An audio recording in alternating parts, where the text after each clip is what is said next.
Lihat orang, kita ngelihatnya apa? Yang tampak dulu kan? Kita ngelihatnya zahir dulu, kita ngelihatnya penampilan dulu. Tapi kalau Allah ngelihat kita, itu bukan yang zahir dulu, tapi batin dulu. Allah ngelihat isi hati kita dulu, baru kemudian Allah menilai perbuatan kita. Allah ngelihat isi hati kita dulu, baru kemudian Allah menilai perilaku kita. Allah ngelihat batin kita dulu, baru kemudian Allah menilai ibadah zahir kita. Jadi kebalik antara pandangan manusia dengan pandangan Allah. Pandangan Allah itu sebaik-baik pandangan, karena Allah melihat justru yang batin dulu. Kenapa yang batin dulu? Karena itu yang gak bisa bohong. Batin itu gak bisa bohong. Perasaan itu gak bisa bohong. Kalau zahir bisa bohong. Banyak orang yang tersenyum, walaupun senyumnya itu penuh dengan 1000 alasan. Ada orang yang tersenyum karena memang dia senang. Ada orang yang tersenyum karena hanya menghargai. Ada orang yang tersenyum karena sedang mencari keuntungan, mencari kebaikan, mencari manfaat. Ada orang yang tersenyum hanya untuk membahagiakan walaupun dia sedih. Ada banyak alasan orang tersenyum, karena wajah itu bisa berbohong. Zahir bisa berbohong, tapi batin gak bisa. Batin kalau suka ya suka aja, kalau benci ya benci aja, kalau ridho ya ridho aja, dan seterusnya dan seterusnya. Jadi dia gak bisa berbohong. Sehingga yang Allah lihat pertama dari manusia itu bukan zahirnya, tetapi yang pertama Allah lihat dari manusia itu adalah batinnya. Kenapa batinnya? Karena itulah yang sejati dari seseorang. Kalau batinnya baik, baru nanti akan Allah lihat zahirnya. Kalau batinnya buruk, maka Allah akan mengabaikan zahirnya. Allah gak peduli dengan zahirnya. Misalnya, ada orang secara zahir sedang beribadah, zikir, tilawah, sholat, taklim, dan seterusnya. Apakah itu langsung menjadi penglihatan Allah? Enggak, Allah gak ngelihat ke situ. Allah ngelihat isi hatinya. Ngapain dia beribadah? Apa yang dia cari? Apa yang dia niatkan? Kalau yang dia cari itu Allah, maka Allah akan tersenyum lalu memandang zahirnya. Kalau yang dia niatkan itu bukan Allah, maka Allah akan mengabaikan zahirnya. Innallaha la yanzuru ila aswarikum wala ila a'malikum wala ila amwalikum, kata Nabi, walakin yanzuru ila qulubikum. Allah tuh gak ngelihat penampilan kalian. Allah gak ngelihat harta kalian. Allah gak ngelihat perbuatan kalian, tetapi Allah ngelihat ke dalam hati kalian. Maksudnya hati dulu baru zahir. Bukan cuman ya udah kita gak usah ngapa-ngapain, yang penting hati kita baik. Gak gitu juga sih pemahamannya. Ini yang salah, yang banyak orang salah memahami, seolah-olah yang penting hatinya udah baik, walaupun dia gak berhijab, walaupun dia gak beribadah, walaupun dia gak melakukan kebaikan secara zahir. Enggak kayak gitu. Karena kalau hatinya baik, maka harusnya semua ikut baik. Bukankah Nabi mengatakan, idza saluhat saluha jasadu kulluh. Maaf, lagi serak. Idza saluhat saluha jasadu kulluh, wa idza fasadat fasada jasadu kulluh. Kata Nabi apa? Kalau hati itu baik, maka seluruh tubuhnya dari ujung rambut sampai ujung kaki akan salih, akan baik. Tapi kalau hatinya rusak, melenceng, maka seluruh tubuhnya dari ujung rambut sampai ujung kaki akan rusak.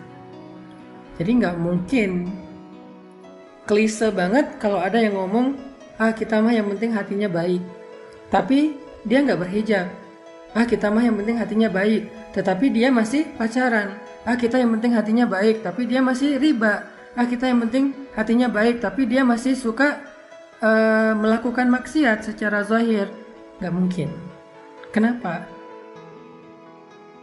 Biasanya zahir kita itu adalah ekspresi cerminan dari isi hati kita. Zahir kita itu adalah cerminan dari isi hati kita. Sehingga kita agak susah mengatakan yang penting hatinya baik, sementara zahirnya tidak menjadi lebih baik. Maka dalam hal itu, dalam rangka inilah kita mencoba belajar untuk memperbaiki batin kita. Man aslaha sariratahu, siapa yang memperbaiki sarirahnya yang tidak tampak dari dia, maka Allah akan memperbaiki alaniyatahu, yang tampak dari dia. Siapa yang memperbaiki batin, Allah akan memperbaiki zahirnya.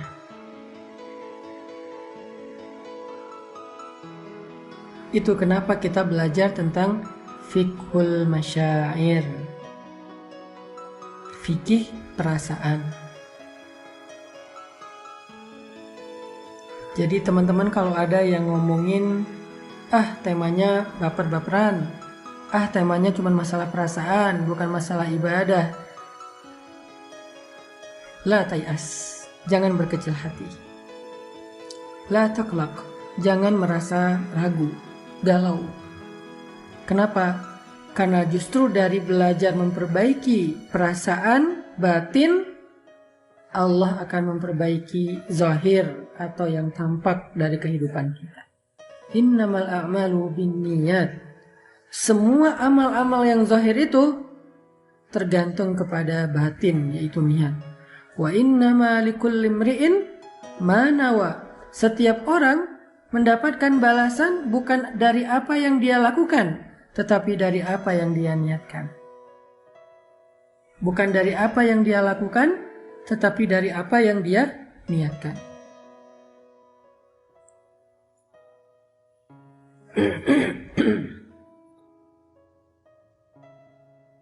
Faman kanat hijratuhu ila Allah wa rasulih, fahijratuhu ila Allah wa rasulih, kata Nabi. Siapa yang berhijrah, berbuat baik karena Allah dan Rasul, maka hijrah atau kebaikannya akan sampai kepada Allah, akan bernilai pahala di sisi Allah. Faman kanat hijratuhu lidunya yusibuha aw imra'atun yankihuha fahijratuhu ila ma hajara ilaih. Siapa yang hijrahnya karena urusan dunia yang ingin dia kumpulkan, yang ingin dia peroleh, atau karena urusan pernikahan, urusan cowok, urusan cewek, maka hijrahnya akan sampai kepada apa yang dia niatkan, nggak sampai kepada Allah. Makanya teman-teman penting banget belajar tentang fiqhul masyair, gimana caranya kita beribadah dengan perasaan kita. Gimana cara kita beribadah dengan hati kita. Gimana cara kita beribadah dengan fikiran kita. Alladzina yadhkuruna Allah qiyaman wa qu'udan wa ala junubihim. Orang yang mengingat Allah, mengingat itu dengan sarirah, yaitu fikiran. Mengingat itu adalah amal batin, bukan amal zahir.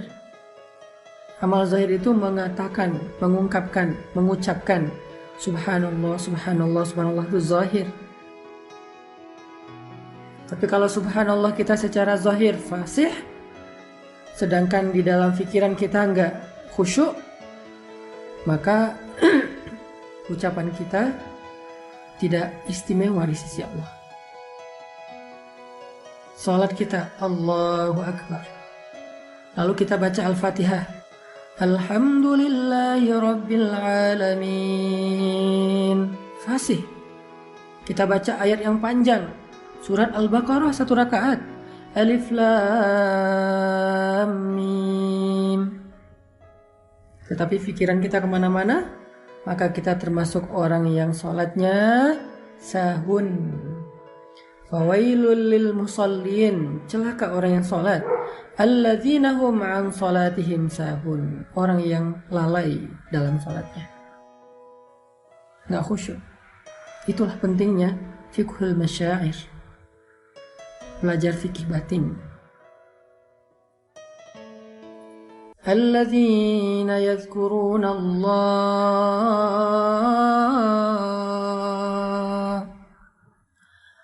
الذين يذكرون الله قياما وقعودا وعلى جنوبهم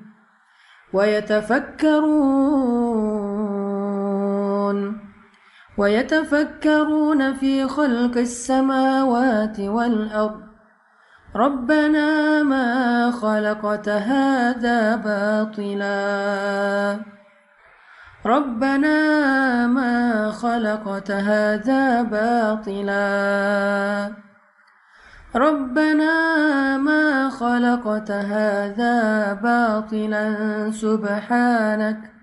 سبحانك فقنا عذاب النار.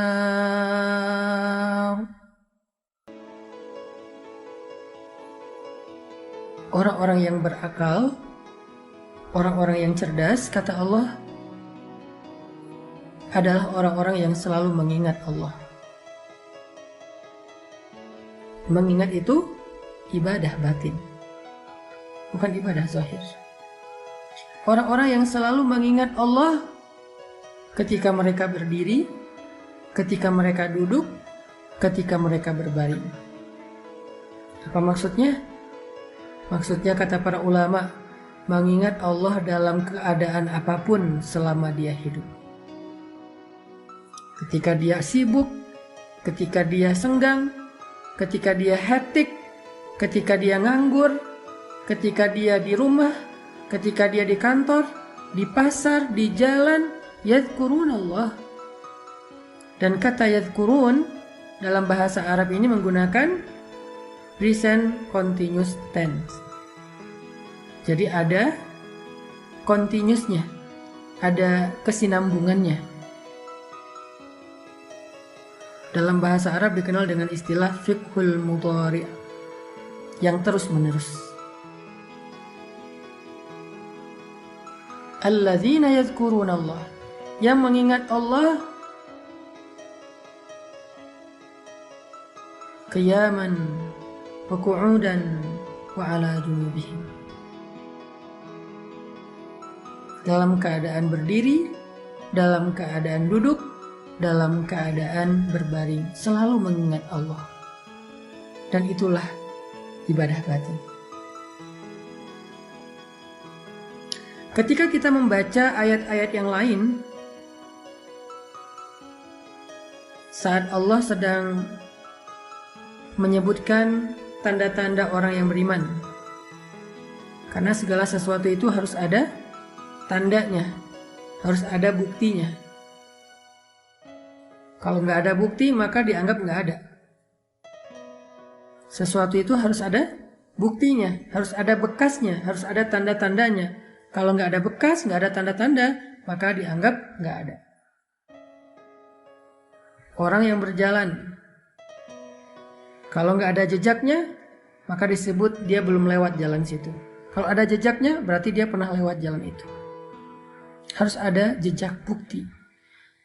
Dan bahkan ketika kita memperhatikan sebuah kasus, misalnya di pengadilan, apa yang menjadikan bahan pertimbangan dan keputusan hakim dalam memutuskan satu kasus benar, salah, orang yang bersalah atau orang yang jadi korban, apa yang menjadi landasannya? Bukti dan saksi. Bukti dan saksi. Kalau nggak cukup bukti, maka kasus ditolak. Kalau nggak ada saksi, maka kasus diabaikan. Itulah fitrah kehidupan. Begitu juga dengan iman. Apa bukti keimanan kita? Apa saksi? Siapa yang akan bersaksi kalau kita orang yang beriman? Harus ada. Sehingga kalau kita beriman nggak punya bukti dan nggak punya saksi, maka iman kita ditolak oleh Allah Subhanahu Wa Taala. Bukankah Allah Maha Tahu? Ya, kenapa masih butuh bukti? Bukti itu bukan sekedar memberitahu Allah, tapi bukti itu adalah menunjukkan kalau kita adalah sungguh-sungguh dan benar. Karena kalau kita nggak membuktikan apa-apa, terus bedanya kita dengan orang munafik apa? sama-sama mengatakan asyhadu an la ilaha illallah wa asyhadu anna muhammadan abduhu wa rasuluh. Orang munafik pun mengatakan hal itu. Coba baca di Al-Quran surat Al-Munafiqun. Apa ayat pertamanya? Datang kepadamu orang-orang munafik dan mengatakan, kami bersaksi, innaka la Rasulullah, engkau adalah Rasulullah. Mereka bersyahadat. Orang munafik bersyahadat sama dengan kita. Jadi di antara kaum muslimin yang jumlahnya sekian ratus juta atau mungkin miliaran ini, gak semuanya orang mukmin. Dan jangan-jangan, na'udzubillah, kita pun belum termasuk orang mukmin. Semuanya bersyahadat sehingga dia menjadi seorang muslim, gak ada mu'allaf. Saya gak setuju dengan istilah mu'allaf. Bahkan di Arab itu orang Arab gak pernah bilang istilah mu'allaf. Karena mu'allaf itu bukan orang yang baru masuk Islam. Mu'allaf itu orang yang belum masuk Islam dan sedang dibujuk hatinya kepada Islam. Orang yang belum muslim tapi tertarik kepada Islam, maka orang mu'allaf namanya, sedang dibujuk hatinya. Diajarkan Islam, ditunjukkan keistimewaan Islam, mu'allaf. Tapi orang yang sudah converting to Islam, sejak hari itu dia udah jadi muslim, gak ada lagi label mu'allaf. Jadi buat siapapun, jangan panggil mu'allaf. Panggil dia brother in Islam, saudara kita dalam Islam, dia muslim. Semua yang mengatakan asyhadu an la ilaha illallah wa asyhadu anna muhammadar rasulullah, muslim. Dia telah menjadi seorang muslim secara zahir. Tapi apakah dia udah jadi mukmin? Belum tentu. Karena iman letaknya di sini. Iman itu letaknya di hati. Sehingga yang membedakan mukmin dengan munafik hanyalah apa yang ada di hatinya. Kalau lisannya mengatakan Islam tetapi hatinya menolak Islam, dia bukan mukmin. Lisannya mengatakan zikir, bacaan Al-Quran dan seterusnya secara zahir tentang keislamannya, mengekspresikan dengan penampilan yang lebih islami, katanya pakai peci, pakai koko, pakai sarung, pakai jubah, pakai sorban, yang kesannya lebih islami walaupun itu bukan satu-satunya pakaian yang menunjukkan seseorang itu islami. Tapi hatinya menolak syariat, menolak ayat-ayat Al-Quran, menolak hadis-hadis Rasulullah SAW, menolak Islam satu bagian saja di hatinya, walaupun dia nggak ngomong dengan lisannya atau zahirnya, berarti dia belum membuktikan keimanan, baru keislaman. Makanya banyak ayat di dalam Al-Quran. Ketika orang mengatakan saya telah beriman, Allah bilang tidak, kalian belum beriman.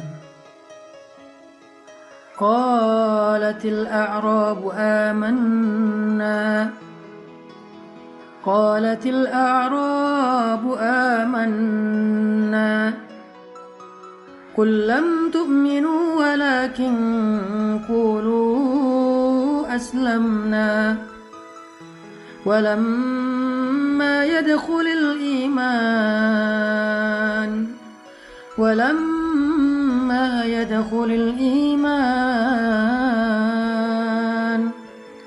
ولما يدخل الإيمان في قلوبكم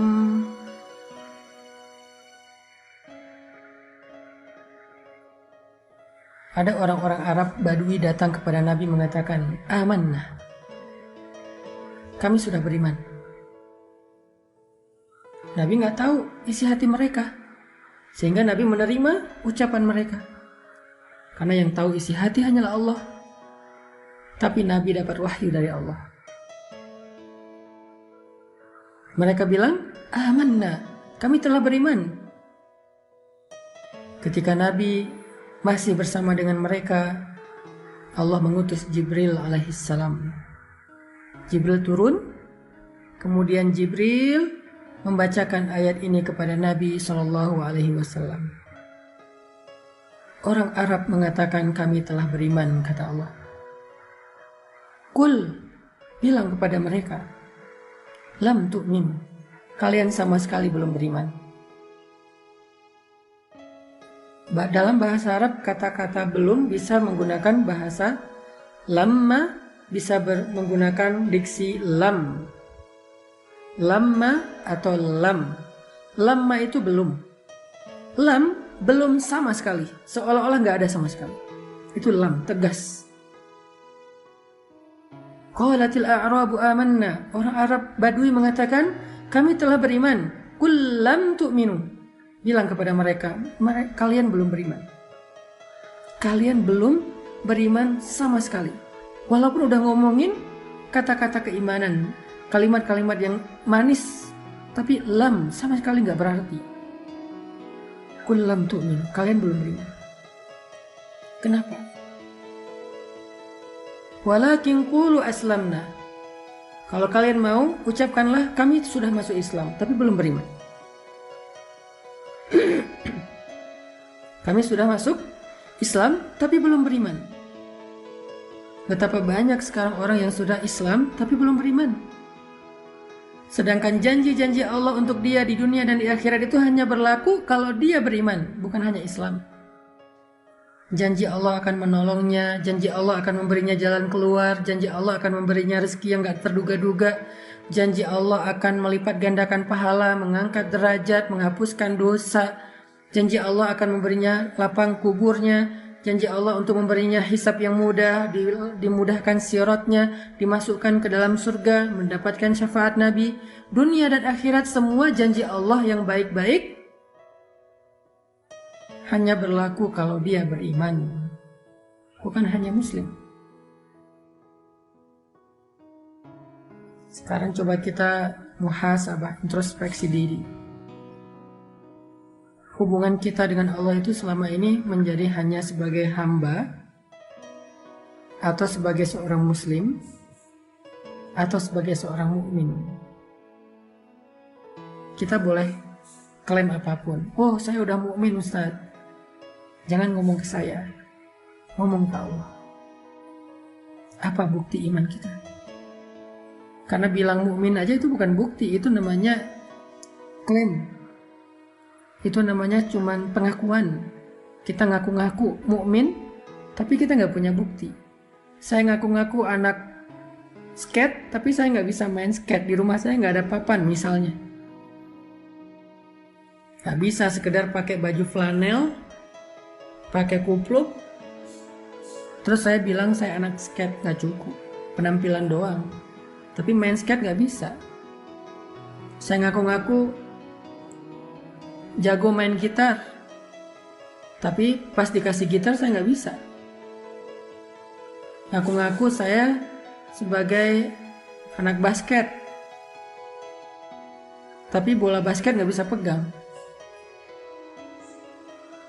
Dan seterusnya, itu cuma ngaku-ngaku. Kita bisa aja ngaku-ngaku saya mukmin. Pertanyaan yang paling basic adalah, apa buktinya? Karena kalau kita nggak cukup bukti, maka iman kita akan ditolak, na'udzubillah.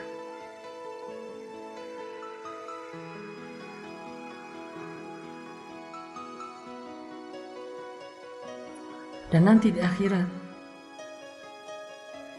kalau kita nggak cukup bukti tentang keimanan kita nggak akan dapat semua janji-janji baik yang pernah Allah janjikan kepada kita. Itu nggak berlaku kalau kita nggak mukmin.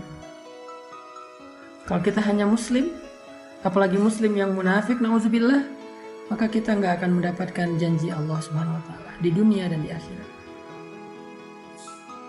Terus gimana kita mau berharap, ya Allah beri saya jalan keluar, ya Allah beri saya jodoh yang baik, ya Allah beri saya rezeki yang lapang, ya Allah, ya Allah, ya Allah, dan seterusnya. Kita minta kebaikan di sisi Allah, kita minta doa kita diijabah oleh Allah, padahal Allah hanya berjanji kepada orang mukmin untuk mengijabah doanya. Allah nggak berjanji kepada yang selain mukmin.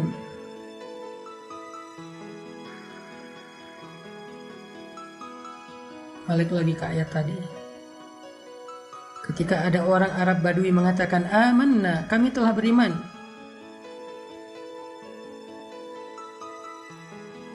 I believe in God, kata dia. Saya percaya tentang Allah. Saya percaya tentang engkau, wahai Rasulullah. Kata Allah, lam. Lam itu kalau nggak salah mungkin dalam bahasa Inggris bukan not yet, tetapi never. Nggak pernah. Lebih tegas daripada belum. Belum sama sekali. Nggak pernah ada. Sampai gitu Allah bicara kepada orang munafik. Lam tu'min, kalian sama sekali belum beriman.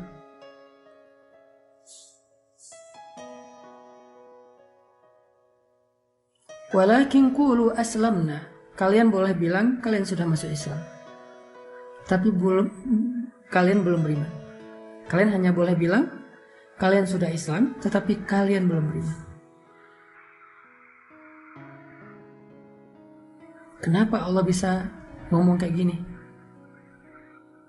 Kenapa Allah menolak ucapan berimannya orang yang datang kepada Nabi? Kenapa? Jawabannya kata Allah, walamma yadkhulul iman fi qulubikum. Karena iman belum masuk ke dalam hati kalian. Kalian belum percaya sama Allah. Kalian tuh masih ragu sama Allah. Kalian itu masih menolak Islam dan syariat. Walaupun kalian bilang kami beriman, kalian menolak syariat. Kalian menolak untuk membela Nabi. Kalian gak mencintai kaum muslimin, malah dengki kepada mereka. Kalian dengki kepada ulama. Kalian dengki kepada para da'i. Kalian gak suka ada dakwah. Kalian gak suka jika dakwah itu berkembang. Berarti kalian bukan mukmin. Na'udzubillah min dzalik. Belum masuk iman ke dalam hati kalian, kata Allah.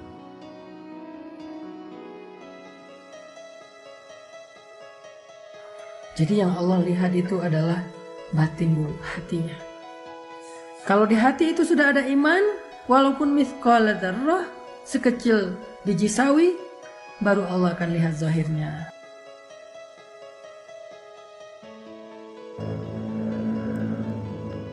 Alhamdulillah, itulah tadi penjelasan dari Ustadz Hanan Attaqi terkait dengan tema Allah melihat hatimu. Mudah-mudahan teman-teman semuanya kita bisa mengamalkan apa yang telah disampaikan oleh Ustadz Hanan Attaqi, dan mudah-mudahan kita juga diberikan keistiqomahan oleh Allah untuk bisa menjalankan semua perintahnya dan menjauhi larangannya. Mudah-mudahan kita juga termasuk orang-orang yang muslim yang memiliki iman, bukan hanya sekedar ucapan dalam lisan, tetapi juga memiliki keyakinan yang betul-betul kepada Allah Subhanahu wa taala, sehingga bisa dibuktikan dalam setiap perbuatan-perbuatan kita sehari-hari. Baik, itu saja yang bisa saya sampaikan. Terima kasih.